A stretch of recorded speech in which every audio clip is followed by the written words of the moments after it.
দিল্লিতে ভারত সরকার, রাজ্য সরকার, এনএলএফটি ও এটিটিটিএফ এর মধ্যে শান্তি চুক্তির জন্য প্রদেশ বিজেপির পক্ষ থেকে ধন্যবাদ জানানো হলো দেশের প্রধানমন্ত্রী নরেন্দ্র মোদী, কেন্দ্রীয় স্বরাষ্ট্রমন্ত্রী অমিত শাহ, রাজ্যের মুখ্যমন্ত্রী ডাক্তার মানিক সাহা, সাংসদ বিপ্লব কুমার দেব ও তিপ্রামথা সুপ্রিমোকে।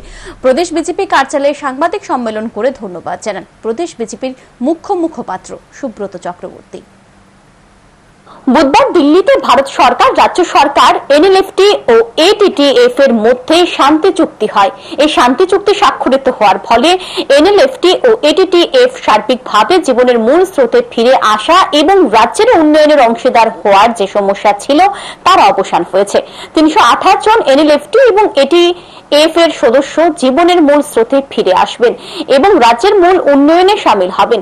এই শান্তি চুক্তির জন্য দেশের প্রধানমন্ত্রী নরেন্দ্র মোদী, কেন্দ্রীয় স্বরাষ্ট্রমন্ত্রী অমিত শাহ, রাজ্যের মুখ্যমন্ত্রী ডাক্তার মানিক সাহা, সাংসদ বিপ্লব কুমার দেব ও তিপ্রামথা সুপ্রিমোকে ধন্যবাদ জানান প্রদেশ বিজেপির মুখ্য মুখপাত্র সুব্রত চক্রবর্তী। বৃহস্পতিবার প্রদেশ বিজেপি কার্যালয়ে সাংবাদিক সম্মেলন করে তিনি জানান, দীর্ঘ দশক ধরে ত্রিপুরা রাজ্যে উগ্রবাদীদের আস্ফালন ছিল। উগ্রবাদী সমস্যা নিরসনের জন্য নরেন্দ্র মোদী প্রধানমন্ত্রী হওয়ার পর থেকে প্রচেষ্টা চালিয়ে আসছিলেন, যার ফলে উত্তর পূর্বাঞ্চলে এখনো পর্যন্ত 12টি শান্তি চুক্তি হয়েছে। তার মধ্যে ত্রিপুরা রাজ্যের 3টি শান্তি চুক্তি রয়েছে। 2019 সালে এনএলএফটির এসডি গোষ্ঠীর সাথে প্রথম শান্তি চুক্তি স্বাক্ষরিত হয়। তারপর 2020 সালে ব্রু রিয়াং শরণার্থীর শান্তি চুক্তি স্বাক্ষরিত হয়। বুধবার তৃতীয় শান্তি চুক্তি স্বাক্ষরিত হয়েছে। এটা একমাত্র হয়েছে প্রধানমন্ত্রী নরেন্দ্র মোদীর জন্য, যে কারণে উগ্রবাদী সমস্যার সৃষ্টি হয়েছে।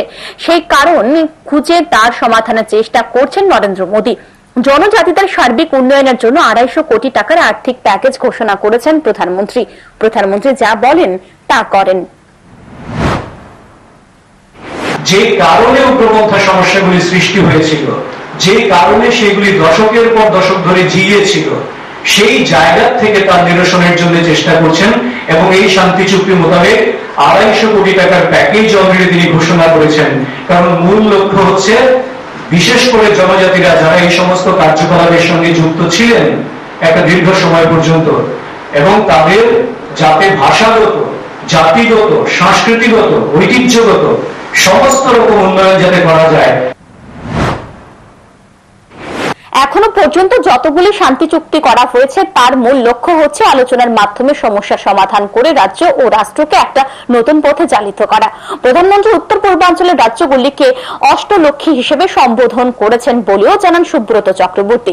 সাংবাদিক সম্মেলনে সুব্রত চক্রবর্তীর সাথে উপস্থিত ছিলেন প্রদেশ বিজেপির সাধারণ সম্পাদক তথা বিধায়ক ভগবান চন্দ্র দাস ও প্রদেশ বিজেপির মিডিয়া ইনচার্জ সুনীত সরকার।